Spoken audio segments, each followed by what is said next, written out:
Dieses Guidebook richtet sich vor allem an Menschen, die verstanden haben, dass unsere individuelle Mobilität so nur elektrisch fortführbar ist. Und auch an alle, die verstanden haben, dass man auch einem 20 oder 25 Jahre alten Fahrzeug ein zweites Leben schenken kann. Es gibt schon diverse andere Bücher auf dem Markt, die natürlich zu dem Thema hinführen sollen. Aber was allen Produkten bisher fehlt, ist eine Detailtiefe, die dazu führt, dass auch Leute, die keine Autoexperten sind, ein solches Projekt in Angriff nehmen. Keines der Bücher hat unserer Meinung nach zureichend die Information geliefert, um das Elektroauto abschließend bauen zu können. Unser Guidebook soll mehr in die Tiefe gehen, soll alle Fragen abschließend beantworten. Schritt für Schritt führen wir durch den Prozess einer solchen Umrüstung.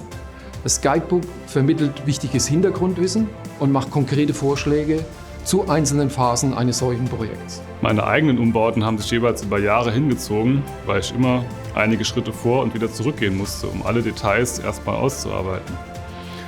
Ich hatte immer den Eindruck, wenn ich dieses Wissen vorher gehabt hätte, hätten sich die Umbauten sehr viel schneller bewerkstelligen lassen. Wir wollen, dass möglichst viele Menschen in Deutschland, aber auch weltweit ihr Bestandsfahrzeug in ein Elektroauto umrüsten. Und das möglichst mit gebrauchten Komponenten.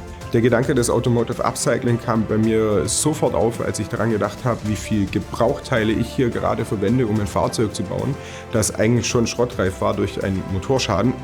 Und jedes Mal, wenn ich dieses gebrauchte Teil aus einem verunfallten oder defekten Fahrzeug verbaue und damit aus kaputten Teilen ein wieder funktionierendes Produkt schaffe, dann bin ich meiner Meinung nach auch deutlich nachhaltiger als durch den Kauf eines neuen Elektrofahrzeuges. Es lohnt sich fürs Klima und es lohnt sich für euch, denn so ein Projekt macht tierisch Spaß.